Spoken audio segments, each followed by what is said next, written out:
That's what people don't come here for. They come for the guests and the random things that come out of my mouth. And then Jack. Thanks for throwing me a bone. I mean, I guess the show wouldn't really be happening without you because you're the producer. Is that true? Oh my God. I gotta give credit where credit is due. I hate it, but it's true. Hi, Hill Gamer, and this is the Breakdown. What? Hey, everybody!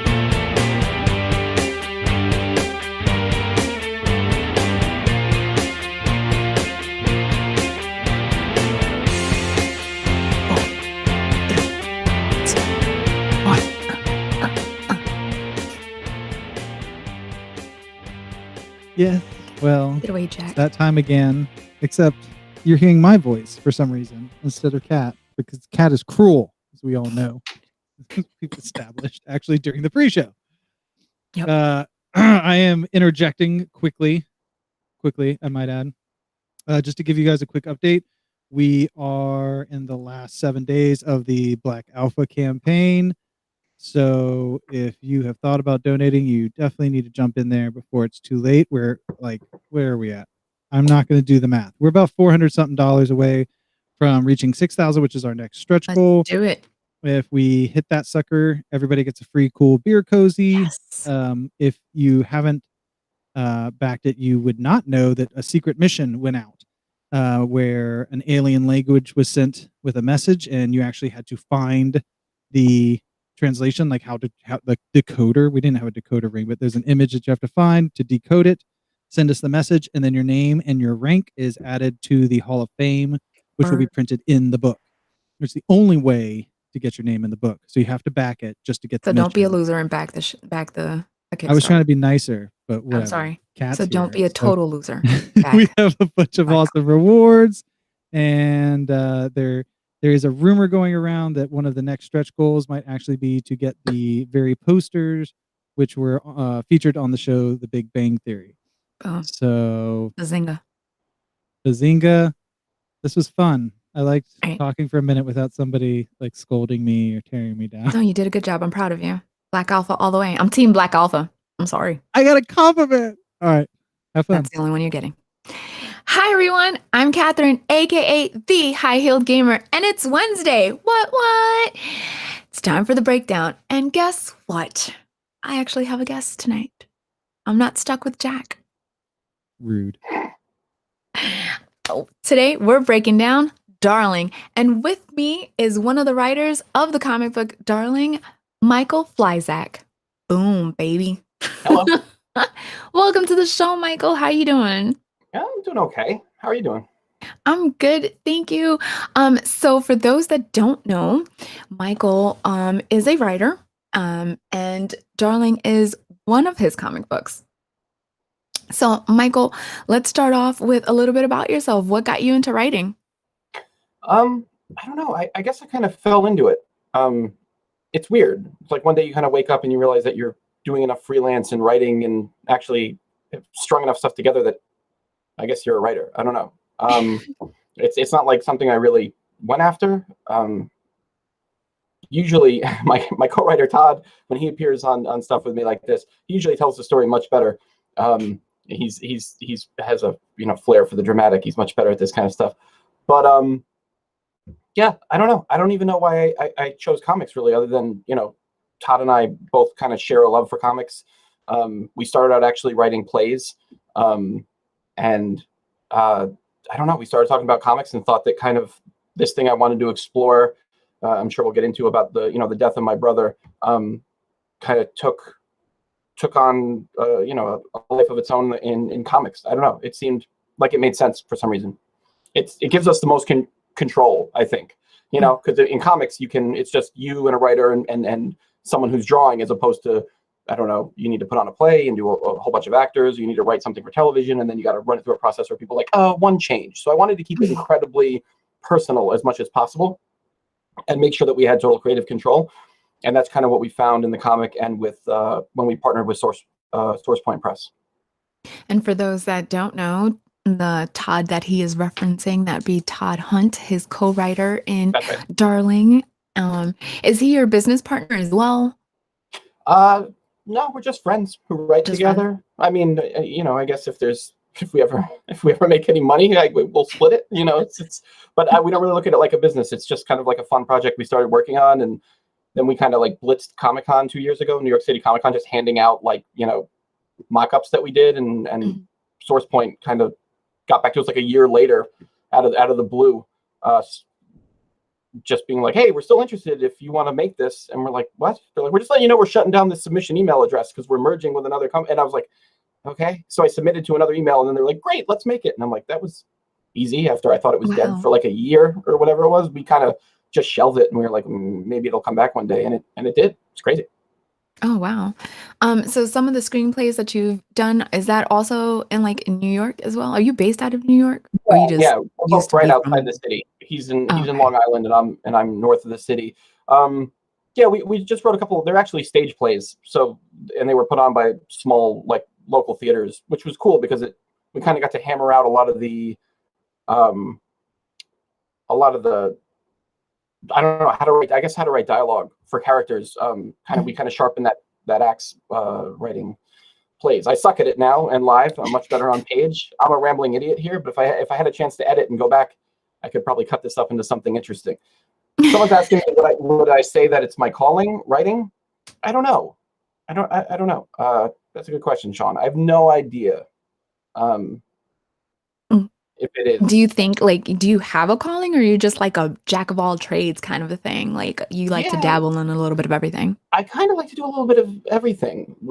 For a while, I actually had a band, and we had a small, contract with an indie label, and we actually released an album, and that was cool. But then I was like, all right, I'm done with this. I don't know. I just hit a point where I was like, it's not like I don't want to be hauling gear on a Wednesday night anymore. I'm done with this. And I was just like, you put that away, and I don't know. And I just started writing and freelance writing, and then my brother passed, and I wanted to do something kind of with the grief, and this project kind of just fell out. I know there's people who it's their craft, and they go to school for it, and they sharpen it their whole life, and that's amazing. I would always thought that would be that's the path I should be on, but I kind of Yeah. tripped by accident. So Yeah, and sometimes, it's just kind of that world. Everybody thinks you have to stick to one thing, but you're not one thing. You're a person that's supposed to evolve and learn and grow and just try different things and see some stuff stick and some stuff, stick for a little bit. It's never terrible to be talented in more than one area. yeah, I guess. So I noticed a lot of He-Man figures behind you. Oh yeah, Yeah. I have. That's my wall of weird stuff. There's some light on Oh, it wow. now, but this is a cool crash course poster, the history of consoles. Yeah. And then I have some old band pictures, and then I have a picture of John F. Kennedy and Jackie Mason together, because I just like them being next to each other. Jackie Mason actually just passed, so rest in peace, Jackie Mason. And then a picture of the Ghostbusters, and then some baseball memorabilia. It's really You don't random. have to tell me about the Ghostbusters. Yeah. I've got Slimer on my desk all the time. Oh, nice. Yeah. Yeah, and then a bunch of random, I have disc cards, stuff for those disc cartridge disc system, the Nintendo disc system. It's really random Famicom cartridges. Right. So you're 80s baby? Yes. Okay. Yeah, you see, Yeah. I've got my Slimer with me all the time. And then I collect Funko Pops because I'm that weirdo. So I've got a lot of Ghostbuster Funko Pops and stuff like that. Nice. So you also play video games because you are part of a podcast called Super Nintendads. Yeah, Super Nintendads Entertainment Podcast. Yeah, it's another thing I do with Todd. We reached a point where we're trying to bridge the gap between our generation and our kids' generation who are just starting to play video games. And we found ourselves having conversations a lot about trying to share games with our children. And how do you do that? We're kind of the first generation that grew up and we have like, we can have that like back in my day conversation about video games. That's not something Yep. my dad ever did with me. He could do that with movies or television, but never games. So we thought that was interesting. So we do a show. It's part, we do one show that's news under the Super Nintendo's banner called the Dad Cast, and then we just do one that we call the Mothership. And that one involves we pick a topic and we kind of introduce our kids to it. So we've done like Mega Man 2, Willow, Judge Dredd. No, we didn't do Judge Dredd. We did Demolition Man. Yeah. Just a bunch of weird, random, stuff. And we're like, let's see if this like really holds up. And we find most of the time that we just kind of destroy our own nostalgic feelings for it. Like we go back and we're like, ooh, Willow's not as good as we remember. But it's like, it's fun to kind of walk through that with our kids. And they're just they're like, Dad, this is terrible. And we're like, shut up. No, it's not. It's great. It was always great. It's always going to be great. So we got more of those lined up. We're doing Waterworld next. Oh, wow. In a couple weeks. So yeah, it's a really fun way to just kind of spend time with our kids and also create this kind of time capsule along the way. We could always go back and listen to the episodes.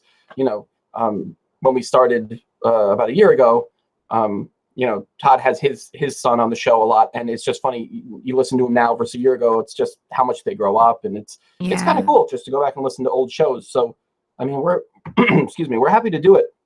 Regardless really of whether anyone's listening, because we just get to spend time with our kids and chat about video games. No, that's pretty cool. I can definitely 100% relate to that. Because I'm a 80s baby as well. I was born last year of the 70s. So I grew up with all of that. So trying to introduce my kids to like ET, and they're like, this what is this? I'm like, shut up, it's great, it's goddamn classic. And then of course they've watched Goonies since forever, and Back to the Future and stuff like that.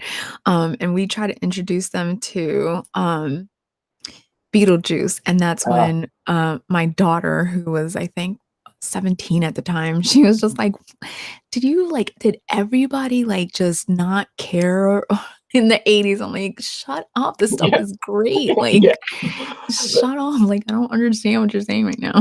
Yeah, it's fun to have those conversations and just to kind of, I don't know. It's kind of the only way. We joke on the show sometimes that it's kind of the only way to time travel is to experience. If you want to experience something for the first time, you have to do it through your kids' eyes. So you're watching them kind of, go through all your childhood stuff and memories. It's funny. I can't remember most of. We've been doing it for like a year. We probably have over 50 shows, and I can't remember so many of the topics that we've tackled. I'm trying to look around to see if there's any. We did Super Mario World and some other ones, some other classics. But yeah, it's funny kind of what clicks with them and what doesn't. So if anyone's interested in that kind of thing, we're the Super Nintendads Entertainment Podcast, and you can go to supernintendads.com, I think, and everything. Most stuff should be there. I found it on Spotify. There's a link in the comments. Oh, nice. Jack put a link in the comments. You just gotta be careful because there's a few different Nintendads, and we thought the only way to be better than those Nintendads was to be the Super Nintendads. We were like, well, what did Nintendo do? Like, they just added Super to it. And we're like, well, that's exactly what we're gonna do. Yeah. And we're like, well, immediately all those other shows are irrelevant because we're the Super Nintendo. Throw that one out until someone does, 64 Nintendo 64 dads or something, then we're screwed. That's hilarious. I love it. I actually do like that a lot because sometimes I do wonder, like, the video gamers and the comic book readers and the movie buffs of our generation, what are they doing to incorporate the newer generation, with gameplay and stuff like that. Like, for me, I'm very big into video games. So I play with my kids and stuff like that. And a lot of times, I had to explain the whole turning to channel 3 and the static, and they're just like, I don't get what you're saying to me right now. And I'm like, there was no online play. Like, you rode your bike to your friend's house and you sat there and you played player 2 if you were lucky. Yeah, exactly. So yeah, what's crazy is they'll go their whole life and never have to talk about what a coaxial cable is. It's not even a thing anymore. I remember I had so many adapters where the little pin inside broke, and I was like, well, great, that's it now. It's over now. Yeah, 100%. Now it's like they will never understand the struggles of like trying to put the Nintendo cartridge in the freezer. Was that a But trick? you can't leave it in there for too long. Yeah. Because it'll break. My Nintendo, the spring broke to hold the cartridge down, so I used to jam like my mom's slipper in there, and it would, Yeah, or it a would piece of hold it cord, down, yeah. And I was like, I'm gonna get some extra mileage out of this thing. We did the same thing. It was we used a book. We had like a notebook and we Mhm. used it to keep it down too because our spring broke too. So you Yeah, gotta they'll never understand that. They'll never never, know the never. struggles of the cord being this long and you having to sit this close to the Right, TV, you know? right. But let's get into the comic, Darling. It takes place in the 80s in New York, Bucking City, the way it starts. I actually like that so much. So why the 80s? Um, yeah. Well, I think I don't know. I think for a few reasons. One, the 80s kind of was an important time for New York City music, and that's Mhm. something that I shared with my brother, um, who who kind of inspired this book. I lost him to drugs. So additionally, I didn't want to have any Hello? questions about Oh, did cell we lose phones. Michael? Oh, sorry. Check. What? Am I here? I can still see him. I Hello? cannot see him or hear him. I cannot I see can or hear see and hear him. everybody. I can Oh hear no. everybody. Is it something on my end? Yep. Try refreshing Oh, your screen, Kat. okay. Sorry, guys. I can still hear and see you. Okay. She will be right back. She's refreshing. And here she comes. That's so weird. I start doing my, checking every connection over here. As we were Right, talking yeah. about Nintendo's failing, I thought oh, Give me 1 second. I'll get the Hear me. order back. Kat, can you hear us? I can. All right, hold on, guys. Do do do do do I do. Oh, okay, here we go. Can you All guys right. hear me? Yeah. Okay. I don't know what Okay. just happened. And God. Sorry, guys. So anyway, you lost your brother, and that's the last thing I heard, and I'm so sorry. no, it's totally fine. It's funny because we were just talking about Nintendo's failing, and then I was like, and I was like, oh my god, my wires went out. It's like a curse. I should have never badmouthed Nintendo. Um, so yeah, so it's important that it's in the 80s, I think, for a few reasons. It was great for New York City, kind of like punk rock, and especially the early 80s. And I never wanted to have to deal with because now in old movies, you're like, this never happened these days. Like you watch a movie in the 80s and it's like, oh, like a missed phone call changed the whole course of the movie or something, or it's like they Mhm. missed the message on the machine. And I was like, I don't want to deal with that. And I think it also had to be violent because New York City was like lousy with Yep. drugs and crime in the 70s and 80s. So, that's kind of important to the story. So we had to roll back the clock.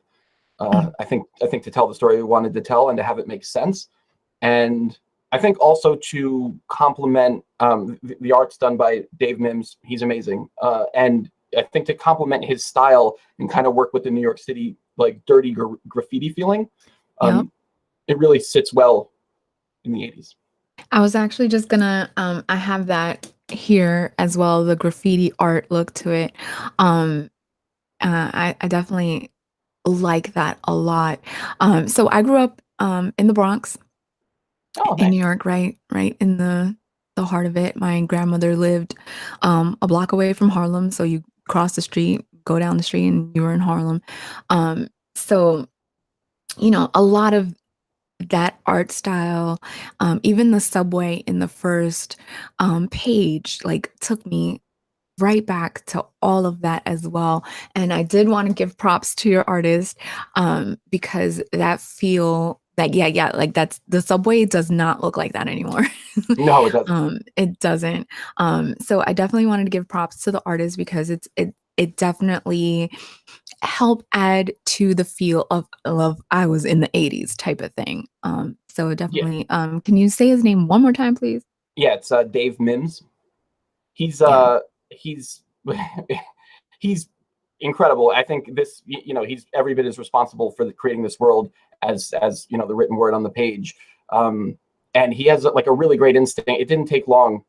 What's funny is to this day, I've only had one conversation on the phone with him, and I've never met him in person. Oh, wow. We did the first 4 issues, and we actually have 5. We just finished another one. We did it all over email, and he's great. And I love to give him challenges and to kind of put him in like boxes and let him find his way out. I'll give him like really ridiculous, stupid stuff. And I'm like, I wonder what he'll do with it. And it's really fun to work with someone like that, because then like when the pages come in, it's like Christmas morning or whatever. It's like you're opening gifts, and it's like, oh my God, I can't wait to see how we solve this problem. Like I'll be like, you know what? It's fine. He can do it. Like I'll think of something. I'm like, that's ridiculous. But I'm like, yeah, he could probably figure that out. Yeah. And I'm always amazed by stuff like that, because we have a lot of guests on the show, whether it's the artist or the writer, and they always, tend to say like, we've never officially met, but everything ends up working so well. I don't know if it's synergy or serendipity. I don't know which word to probably use, but I think they're both appropriate.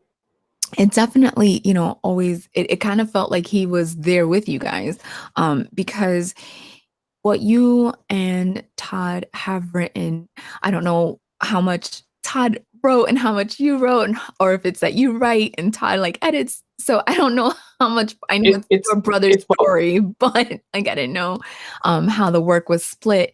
All of that just works together so well. Tell us the process of finding the artist. David actually worked with Todd before. Okay. On a project. I think Todd did a book of poetry that Dave did some sketches for. Okay. And so they knew each other. And as soon as I started talking to Todd about the idea, he was like, I have the perfect guy to do this. And we reached out, and he was like, yeah, cool. And we were like, wow, that was easy. Like we got the guy we wanted first shot we took. And so we're really fortunate that way, that we didn't have to kind of go down the rabbit hole of interviewing people or reaching out to people or, what have you. So, it was just kind of like they worked together, and he immediately, just kind of like had great ideas for it and did some sketches and mocked up some stuff. And we were like, this is the guy to do it for sure. 100%. His graffiti work is incredible, and he hides in almost every panel. There's something hidden that he's done. He scribbled something. It's like real Easter egg stuff. Like even stuff where he's like, I can't wait to. He actually said this to us once. He's like, I can't wait to see you guys one day, and I'll walk you through all the stuff I've hidden throughout the book. And it's like some stuff we don't even know that he kind of he scribbles in. Like one example is the first few pages has a narrator, and he has a shopping cart full of crap, essentially, speakers and a record player and some other stuff. And he took some inspiration from Disney's Aladdin. Like how in the beginning, Robin Williams plays the guy who's like selling the stuff. A merchant. Yep. Yeah, the merchant. And like you can see the lamp. It's hidden in the background. Like the merchant has the genie's lamp as like a little Easter egg. So Dave did the same thing with Francis's hat. Francis is the main character. He did that with his hat. He put it on the shopping cart, so it's kind of hidden in there. And I'm like, oh, that's crazy. Yeah, it's in there. If you take a look, now I'm gonna go back and look for it. Yeah, it's in one of the panels. There's a little hat on top of the stuff, and it's Francis. I'm totally gonna go back and look for it. So I've had the honor of reading the first comic, and the fortune of getting a couple of pages from the second comic. So tell us a little bit about because I know you've already said that this is your brother's story, but tell us a little bit about Darling. Sure. So, almost 10 years ago now. I lost my brother to a heroin overdose, and it was kind of a surprise because he was doing well for a long time, but he had been an addict for about 10 years before that, or a very long time. Started on, like most people, hooked on pills and kind of climbing the ladder to more hardcore stuff. And when he passed away, he left me a bunch of journals, just kind of, bins, like plastic bins full of his journals and writings that I started to go through to kind of try to understand him better and figure out what was going on, because I thought he was just doing better, and like addiction is kind of a beast, and it can sneak up on you whenever, and it did after he was doing well for a while, and it only takes one time to OD. So And he'd actually OD'd a bunch of times before. So it was a long, hard-fought battle that he ultimately ended up losing. But I started going through his journals just to kind of, remember him, try to get close to him again. Just it had old song lyrics we had written together because we were, one of the iterations of my band he was in. Poetry, letters to people, ramblings, brain droppings, things like that, all kinds of stuff. And there's just books and books and books and books. And a lot of it, I just started kind of like logging how I was feeling as I was going through all this stuff, and realized that I had to take like a totally shit situation and try to make something beautiful out of it if I could. I don't know why. I wanted to, make lemonade, or I guess whatever it is. It's like, it's an impossible thing to understand. Mhm. Like even going through it, and everyone's experience with it is unique. But yeah, I started just kind of writing stuff down, and then kind of thinking that I wanted to create. I have a really bad memory, and if Todd were here, he'd echo that and totally bust my chops about it. But I have a really, really bad memory, and I wanted to create a place where my favorite memories and inside jokes and stuff with him could live, because he was my only sibling. So all our inside jokes and everything else they're gone unless I Got it. put them someplace. And so there's a lot of things that are very uniquely him that are in this book. There's a scene, at the diner when he's talking to his ex-girlfriend Trixie, and Francis orders coffee, and that's exactly how my brother used to order it. He used to go, put in like 4 scoops of sugar. He's ever put in enough sugar where you think that's way too much sugar, and then add 2 more scoops. 2 more. He always used to order his coffee like that because people would bring it and he'd be like, that's not sugary enough, and he'd send it back. So it would be like, I don't know, Yeah. 7 or 8 scoops of sugar, like ridiculously sweet. He would drink it, and just stuff like that I never wanted to forget. So I put it in here. He also, there's a line when he gets thrown in the back of the cop car when he's like, can I smoke in here? My brother always used to joke, like, can I smoke in here? And even when we play live shows, long after NYC said no more smoking inside, he would smoke on stage anyway, because he was a jerk sometimes, but incredibly charming. So I wanted to keep all that stuff, and I think I did, as well as music we loved together, and listened to, and that was influence for our band, and our love of New York City. We played a lot of shows on the Lower East Side. That's why parts of it take place on the Lower East Side. It's really it's a time capsule. I think I want to keep stuff before I forget stuff, so I put it all in here. Now, along with you wanting to remember your brother and have, something that you can look back to and think about, like your inside jokes and stuff, is there like, also, are you hoping that somehow, some way this might help somebody else dealing with it, or help somebody understand a person that might be dealing with addiction? Yeah, absolutely. We have a little passage. I wrote a little thing in the beginning of the book. Yep. We want people to know that I would love to remove the stigma around it. It's weird. People don't like. We were like, we didn't. My family was totally unprepared. We didn't even know how to handle drug death. People don't talk about it, and also people don't know how to talk to you about it when it happens to you, or your family, people you love. I had an old family friend who I've known my entire life, one of my parents' friends, come up to me, and he didn't even know what to say to me. He just put his hand on my shoulder this is at the wake, my brother's wake, and he just cried. He didn't even know what to say to me. He's like, how do you talk about overdosing? It just seems so strange. And I wanted to just remove the stigma, and I wanted to, part of the comic, we also, we tell people that they're not alone in the beginning. They can always email us at our Gmail address, reach out, give a call. We're donating a portion of proceeds to programs that help people get off drugs. And SourcePoint has agreed to match. That's one of the reasons we partnered with them, is they love the idea. Dope. That's cool. Yeah. I like that. Yeah. They were totally on board with that. We didn't even have to push them. They were like, totally, well, whatever you guys give, we'll match. So that was awesome. And so we have plans to donate, but we want people to know that, like, you can be an addict and still be likable. Mm-hmm. Like addicts they're redeemable, and they're still, Yeah, because they in large part lovely people. Some of them, you know what I'm yeah. saying? Like Yeah, like yeah, some of the people and, that you know, yeah. it's kinda true, and I don't mean to step on your words, but it's it is there is a stigma, there is a stereotype, and it usually because of movies, it's usually that addicts are assholes. They don't want to better their lives, that this is all they think about, and that they have no redeemable qualities whatsoever. And they're just looking for the next fix. And that's not the story for everyone. Sometimes people unfortunately fall into these situations and they have a hard time getting out of it. And if they can, they do and they succeed.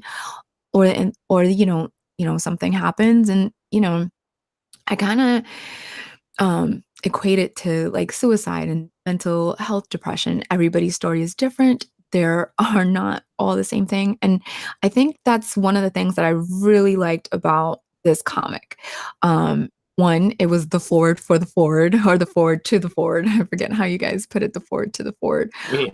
And it's that you guys, are letting people know, hey, we hear you, we see you, um, we value you even though others might think differently.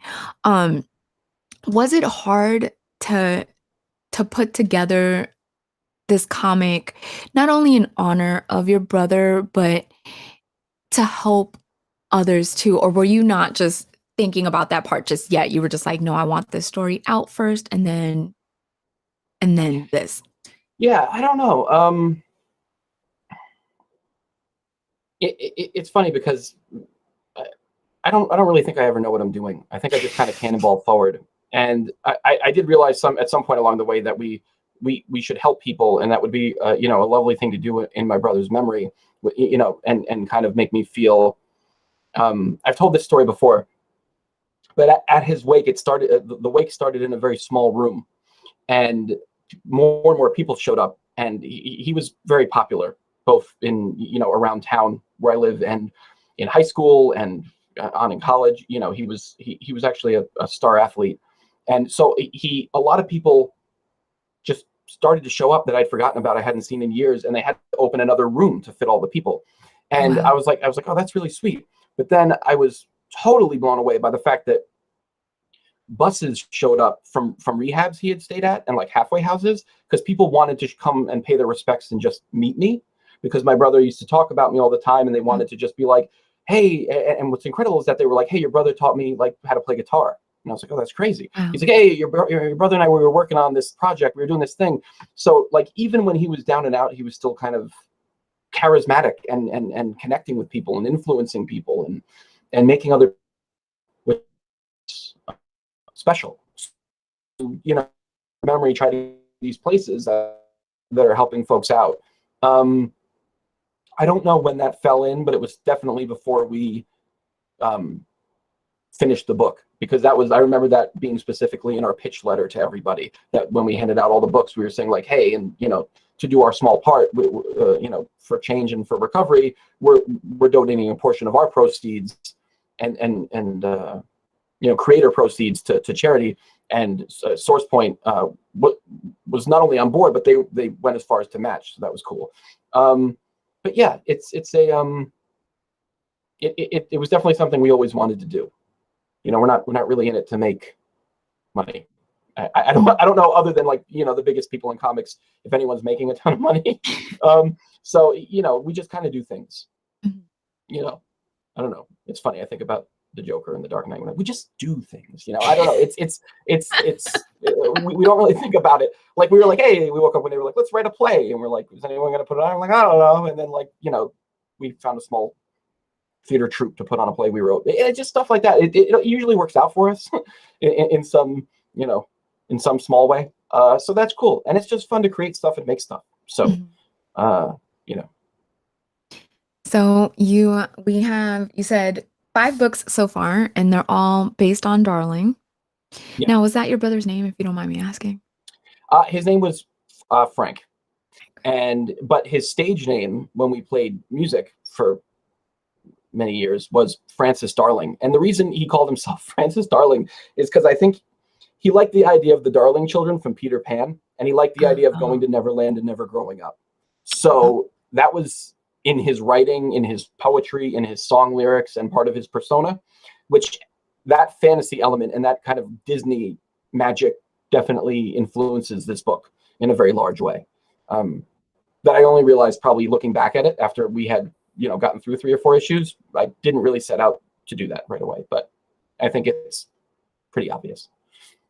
how Maybe, hard I was don't know. it to go through his writings and pick out like how much of his journals and his songwriting makes it into the book, or was it hard to be like, I kind of want to base it around this in his journal? There's not really too much like verbatim that I took from his journals. Okay. It was just more that it kind of gave me it brought up a whole lot of feelings and a whole lot of stuff, and I started to kind of create it after reading that and creating these characters. Certainly, like we discussed, a lot of the way he'd speak or act is in the book. Mhm. There's a couple of small lines here or there that I found in his book that we have I think it's in the first issue. Yeah, we have a splash with him in the middle with Trixie and then all these different scenes. Yes. It's a 2-page splash. Mhm. And I think it says something like, man, it's so funny that I haven't looked at it in a long time. You know what? I got one right here. It's on my laptop, and my laptop's so all the way over there. But I know what page you're talking about. Yeah, it says to all the birds that broke my heart, and to the Yeah. ones that the ones I had the misfortune of breaking, the rest of this story belongs to you. He Yeah. wrote that in a lot of his journals. He'd say the Oh, rest wow. of this journal belongs to you. And I don't know, he always felt bad, I think. He carried a lot of guilt. He didn't always show it, but he knew when he screwed up. He had a lot of relationships, and I think he knew that he fucked them all up. I think, and he was hyper aware of that. I think as he started to work through programs and kind of take a good look at himself, he started to kind of sober up on the idea of like, I lost a lot of people in my life because of drugs, and because so it's funny, he would dedicate his journals to everyone whose heart he broke. And so that's that's one example of a line we used from his journal.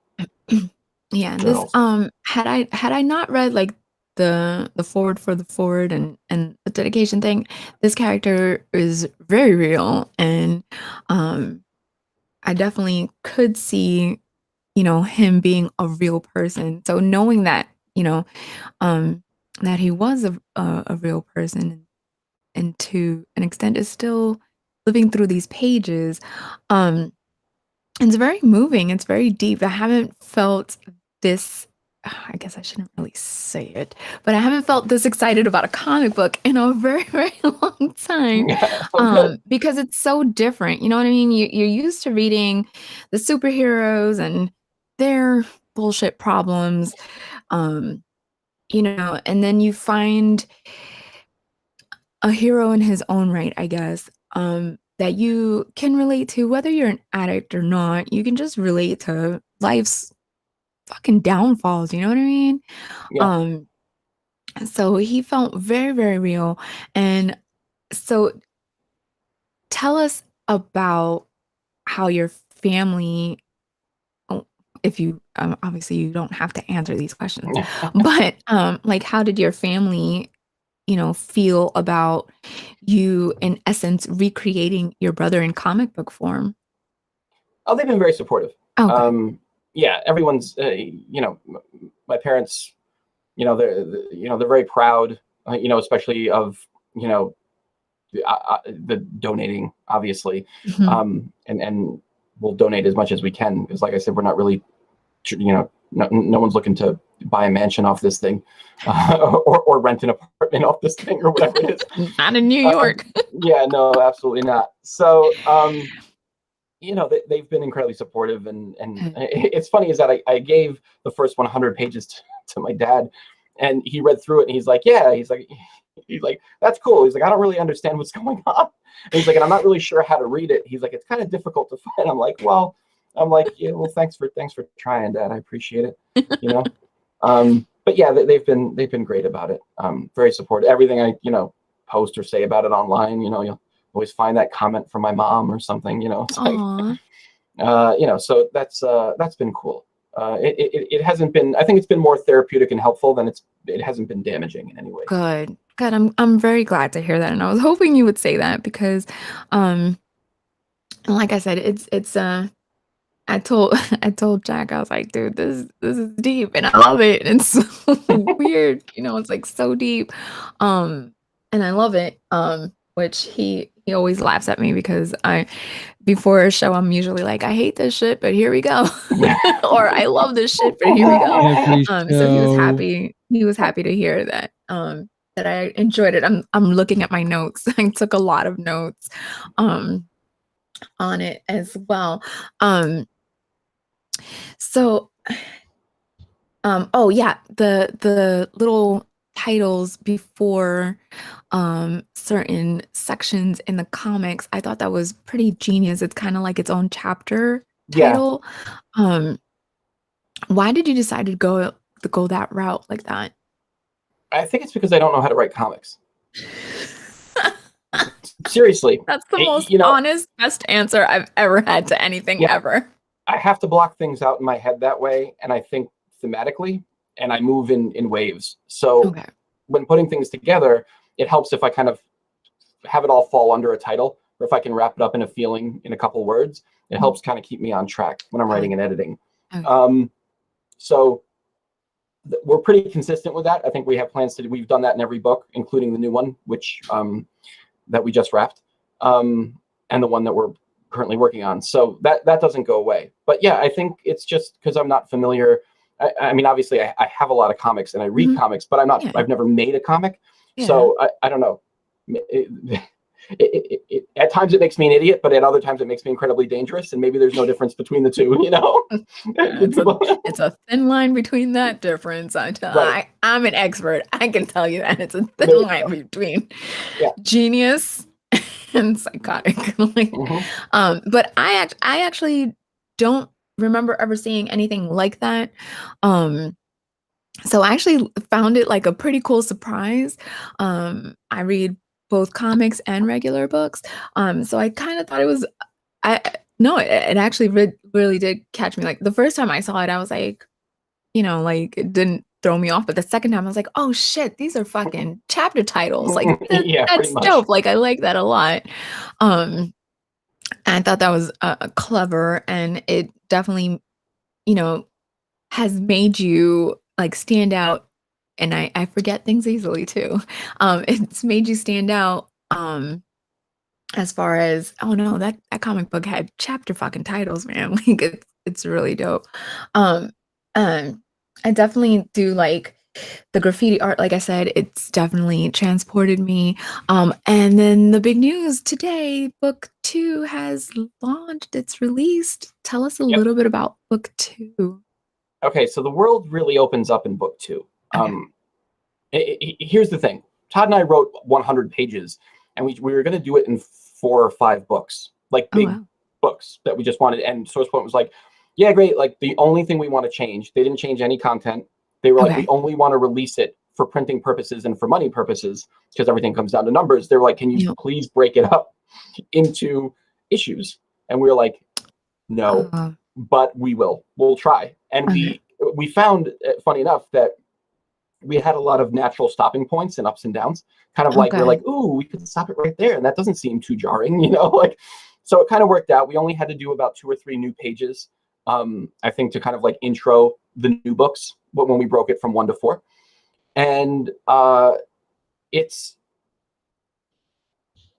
kind of why, like, some people, we've spoken to a bunch of people who have, read book 1, and they're like, it seems like it's just getting going. And we're like, well, yeah, that's exactly right. Like, we didn't want to rush through kind of character establishment and development. That was really important. We actually had an early version of the book where we didn't do that. And we threw away like 8 beautifully drawn pages that Dave did, because we decided that we wanted to reboot it and focus more on character. And we did, and Dave was totally cool with it. And Todd went to work kind of reworking the opening, and it's really helped set the tone. But I think people will realize what kind of book it is what kind of story it is after issue 2. Okay. The world opens up. We promised a lot of fantasy in a lot of our promo stuff and kind of descriptions of the book, and that all comes into place kind of in book 2. Oh, nice. Okay. With the different kinds of characters, it gets, very ridiculous very quick. And we said before, a lot of our big influences are Wizard of Oz and Alice in Wonderland, Spirited Away. Yes. So a lot of stuff like that, those influences really come to the surface. Oh, So, nice. yeah, that this is kind of the first issue where all that kind of breaks out. I'm excited about that.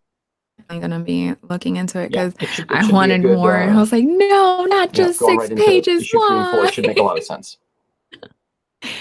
I definitely wanted more. I was like, oh Hello? man, why 6 pages? Hello? Can you It's hear us? abusive. Now I can hear you. Oh, did you I guys can lose me again? see everybody. I don't know Can you what's not going hear on. me? No, I can only hear you. Oh. Yeah. So Kat, I don't think he can hear you. I can't. Should I reload or? Oh man, what happened? Let's see, Kat, go ahead and refresh. Me? Yeah. I can hear both of you. Okay. Well, Michael, if you want to go ahead and try refreshing. Okay. Yeah, I can hear both It of happens. you. Which last time I couldn't hear anyone. Yeah, see. I Oh. see and hear. Well, I'm glad you see and hear, but who do you see and hear, Lisa?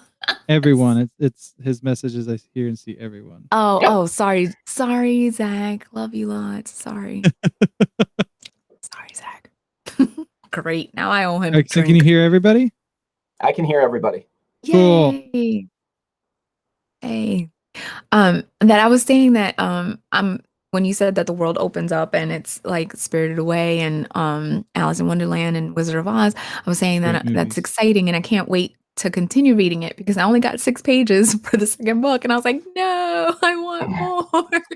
I can send you a bunch of stuff if you want to like give away to people who follow your stuff or whatever you want to do. I'm happy to put together a bunch of free books and just send them over to you. Can I keep some of them or do I have to give them away? You can do whatever you want. I will give them away. Oh my God, that's so nice. Yeah, Michael, please. Yeah. I definitely want people to go out and get the book, read it. You don't have to grab your tissues just yet for comic book number 1, but know that you whether you relate to this person or not, and I related because even though I don't suffer addiction, I do suffer failure. I fail a lot. And with him apologizing to Trixie, like I felt that because I've been on that end of having to go, I fucked up. I get it. I'm sorry. And then of course the nostalgia of New York, like seeing the apartments and the subway the way it used to be. And then the writing just brings everything together. There was never a moment where I was like, wow, this is, boring or out of place. Everything felt very much on purpose and with meaning, if that makes any type of sense. Yeah, it's funny. A lot of people have pointed things out to us, and Todd and I always pretend we're like, yeah, we meant to do all that stuff, but I don't know that we did. I think we just kind of, like I said, we just kind of cannonball forward and hope that things work out. And it's funny. Todd will send me a text like maybe he'll pull something from a review or something that someone tweeted, and he'll be like, it's funny. It's almost like people think that we knew what we were doing. It's like we have no idea. We try. We're like, oh, we'll do this here, and then in issue 5 we'll do this, and we're setting up this for this, and so many times we've thrown out pages of notes because we get to the point where we're ready to use the big idea we had, and we're just like, this sucks now. We don't like this anymore. I have no idea. I'm really glad people are liking it, and I'm really glad that we've had people email the email address that we put in the beginning of the book, and just to share that, like, hey, like I suffered with addiction, and thank you so much for making this book. And some people go into details and get personal. So that's not really something that I'll probably ever speak about with anybody, but No, yeah.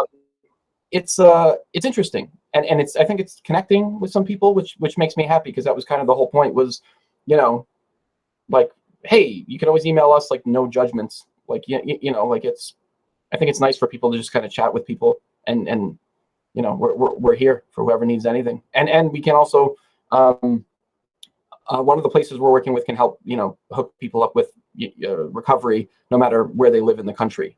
They can help you Yeah. find a place, Yeah. if you're struggling with addiction, to get help. I just really liked the authenticity of it all. You know what I mean? There was no phony baloney, like people say. No fluff, no extra. It's just, a guy living his life, and this is what the cards that he was dealt with, and how he's handling that. Um, and I like that sometimes, because you a person goes through life and you feel alone, you feel detached, you feel like nobody understands you. And then you pick up the comic book darling and you're like, "Oh shit, this guy gets it." You know what I mean? Like, whether you're going through the addiction, whether you're, having whatever issues or problems or have you can relate to a lot of the things that Darling says in the comics, and you're just like, that was a good read. It was a good fucking read. Um And I think that's what I like too. I get bored easily. I get distracted very quickly.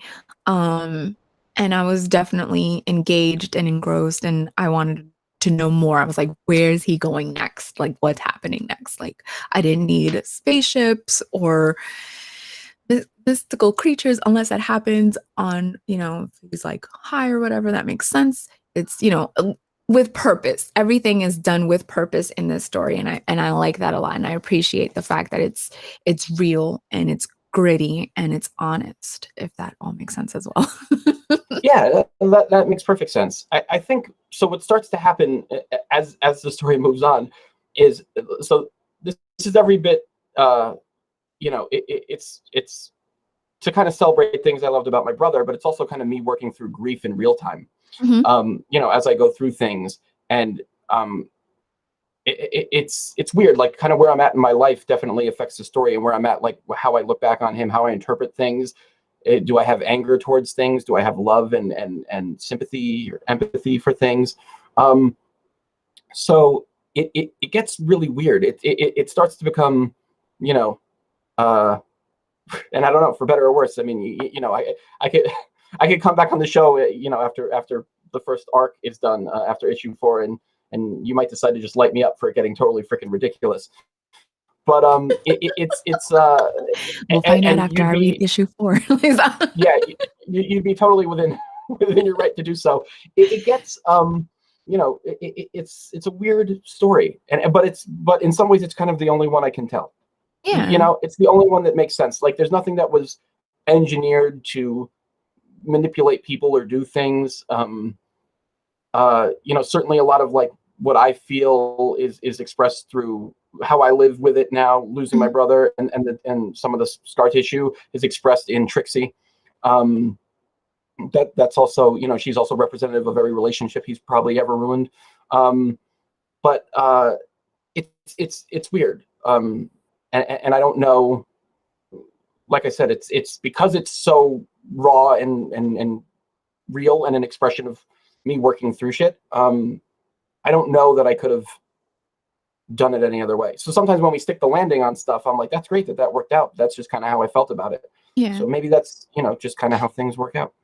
Yeah, because the story may take place in the 80s, but, you know, one, grief has no time. Like, It's true. whether if he had passed in the 80s, you could still feel that shit today like it happened yesterday, type of thing. Yeah. And so it may take place in the 80s, but, grief has no period, like no cutoff time. You can't tell somebody like get over that shit within a year. Like, no, everybody grieves differently. Um, so I would hope that it would reflect in your writing as the stories progress, simply because he passed away in 2012. And uh, you know I've had people pass away in different ages of my life, and I can vividly remember, what I was doing, so um it's only natural that as you progress in the story, and uh especially having his journals and stuff, your writing would reflect how you're feeling. Like you said, whether it's anger or love or empathy, or you're just like, man, you know what I mean? Just like, Yeah. you know. So I can respect that. So, issue 4 may come out and I'll be like, I get that. Like it makes sense to me because yes, I'm watching Darling, but it's Michael who's writing this. You know what I mean? Yeah. It's a marry of both of you, Yeah. You're trying to keep his legacy for whatever it is alive for you and for people struggling. But in the same token, this is your grieving part of your grieving process. You know what I mean? Yeah, It's not for your sure. full grieving process story. It's just part of it. So Yeah. I um, definitely can appreciate that. And whether I feel the story went sideways or not, like I can't really say too much on that because, A, I haven't read issue 4. I might love it still. And B, like I said, it's your grieving process. So, Yep. yeah, everybody has their moments, and their ways, and I respect that 100%. And I think that's part of the thing too, that you were able to take this, him being your only sibling and sharing it with the world, instead of hoarding his passion and his love and his sayings. You were like, no, you know what? I'm going to share this with everyone. And Kat, please share the info of oh, you best to believe I'm sharing Darling everywhere. I'm a huge Darling fan now. Like you can put that on a bumper sticker. Kat loves Darling. I'm a big fan. I'm definitely a big fan. Oh, thank you. For those of you, for those people looking to follow you, Michael, are you on socials? Yeah. Instagram is the real Francis Darling. And Twitter is just my last name. It's just @Flyzak. So that's easy enough. There's only like 4 of us on the planet. And I think darlingthecomic.com, you can go there. And that'll connect you to wherever we are. I actually have to update it. I haven't updated it yet for today, for the drop of note to self. For the drop Yeah, of issue put that on a 2. sticky, please. Yeah, we'll put that somewhere. Yeah, I've been crazed all day. Yeah, and we also tagged the real Darling on our Instagram when we promoted the show. So if you can't remember, just head over to our Instagram. Jack's also plugging away all of the socials and stuff like that. We've come to the end of the show. Michael, anything you want to leave us with? Go buy the damn book is what you want to say. Go buy the fucking book. that would be great. Mostly because every issue sold is just more money to to the severely underfunded places that need it to help people, kick addiction. So that's great, and we appreciate the support and share it wherever you can, and tag us if you pick it up. And I'll make sure that we'll connect after this. I can send you a bunch of books. You can give them away or do whatever you want. They're all yours. I'll be nice. I'll give them away. No, I want them.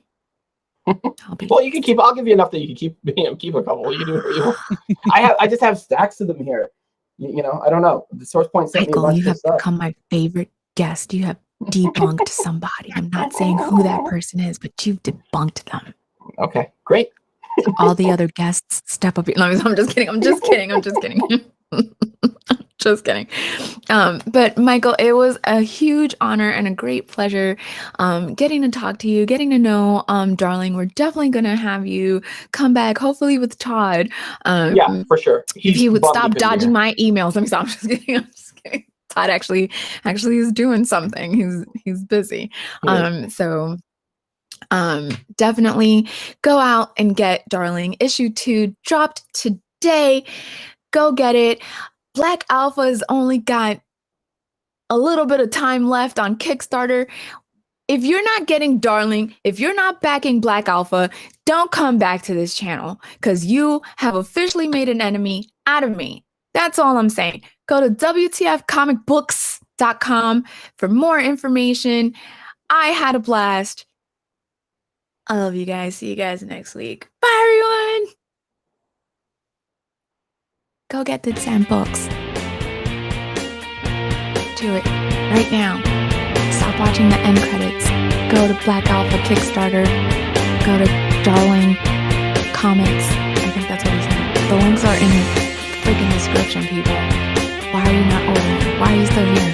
Go shoot fire. Order the books. Support the Kickstarter. What are you guys doing? Go away. Go order books.